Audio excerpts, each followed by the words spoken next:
Hey, do you know social penetration theory? What is that? I never heard of it. So here we have a poster that shows the panel discussion. So sounds like interesting. Let's get it. Okay.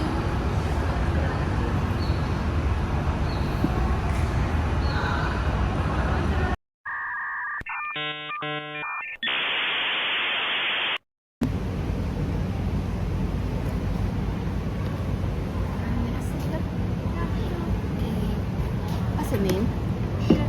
And you? My name is Rin Hui. What you study? You study a major.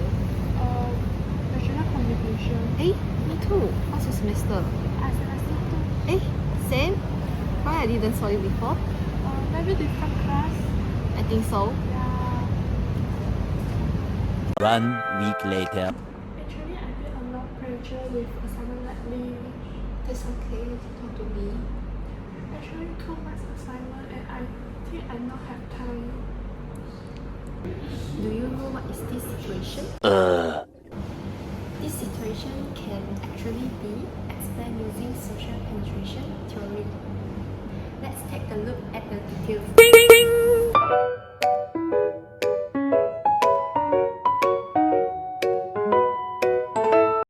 Good morning everyone. Today our group will discuss the application of social penetration theory in friendship development among university students. Social penetration theory was developed by Irwin Ahmad and Damas Taylor. The theory explains how relationships develop through gradual self-disclosure. As people share more personal information with each other, their relationship become closer and more meaningful. Today, we will discuss the main concept of the theory, its application among university students, its strengths and limitations, and a critical situations related to friendship development. First, I would like to invite Tan Li Xuan to explain the main concept of social penetration theory. Thank you. Social penetration theory explains that interpersonal relationships develop gradually through self-disclosure. One important concept is the onion model. According to this model, human personality is like an onion with many layers. The outer layer contains basic information such as name, hometown, hobbies, and interests. The middle layer includes personal beliefs, opinion, and feelings. The deepest layer contains highly private information such as fears, life experiences, and personal struggle. Another important concept is self-disclosure, which means sharing personal information with others. As trust increases, people become more willing to reveal deeper aspects of themselves. The theory also includes breadth and depth. Breadth refers to the variety of topics discussed, while depth refers to how personal and intimate those topics are. Finally, the theory discusses penetration and depenetration. Penetration happens when relationships become closer, while depenetration occurs when trust decreases and relationships become weaker. Now, I would like to pass the discussion to panelist 2, Ayin, who will explain how this theory applies to university students.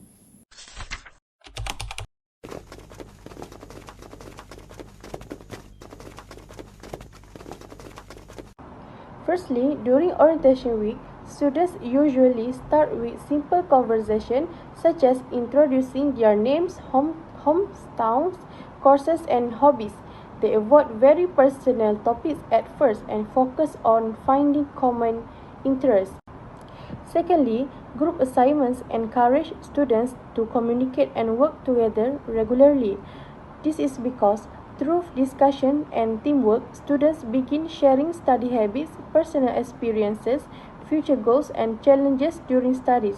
Hostel friendship also can strengthen their friendship.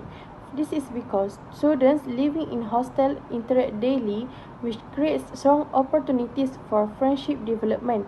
Over time, roommates and hostel friends share personal stories, emotional struggles, goals, and life experiences. Next, platforms like Instagram, WhatsApp, TikTok, and Telegram help students to maintain and strengthen their friendships.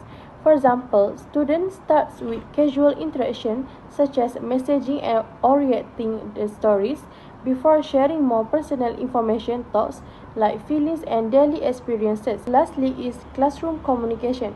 Friendship also developed through classroom interaction such as discussion, presentations, and conversation before or after lectures. This is because students first talk about academic topics before gradually sharing personal interests, feelings, and future plans. Continuous communication can help students become more comfortable and connected with each another. So, to sum up, social penetration theory shows that university friendship grows through continuous communication and gradually self-disclosure, such as activities like orientation programs, group assignments, social media interaction. I'm feeling very stressed recently because of my family problems. I don't tell people anything about this, but I trust you. Don't worry, you can trust me. I'm always here to listen for you.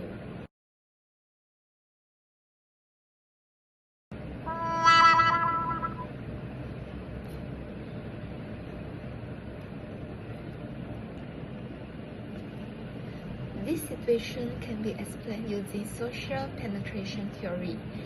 When student A engage in self-disclosure by sharing personal information to the closer friends. However, when student B revealed that information to others, the trust was broken.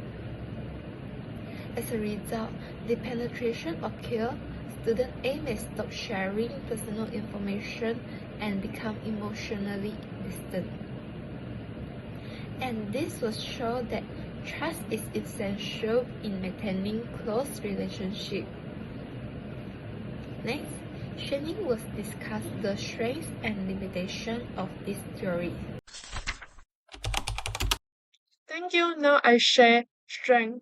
One major strength of social penetration theory is that it explains how trust develops gradually through communication.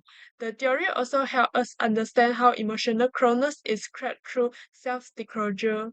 In addition, it provides a clear model for friendship development and emphasizes the importance of reciprocity, where both individuals share information equally. However, the theory also has several limitations. First, some students may overshare personal information too quickly, which can create discomfort. Second, the theory does not fully explain online communication because messages can be misunderstood without facial expression of body language. Third, cultural difference affect self-disclosure. Some cultures encourage open communication while others value privacy. Finally, not everyone feels comfortable sharing personal information even with close friends. I will now return the discussion to our moderator Xingpei for the conclusion. In conclusion, social penetration theory helps us understand how friendship among university students develop through gradual self-disclosure. The theory can be observed in many university situations, such as orientation week, group assignment, social media interactions, hostel friendship, and classroom communication. Although the theory has some limitations, it remains useful in explaining how trust, emotional closeness, and meaningful friendships are built and maintained. Thank you for listening to our panel discussions.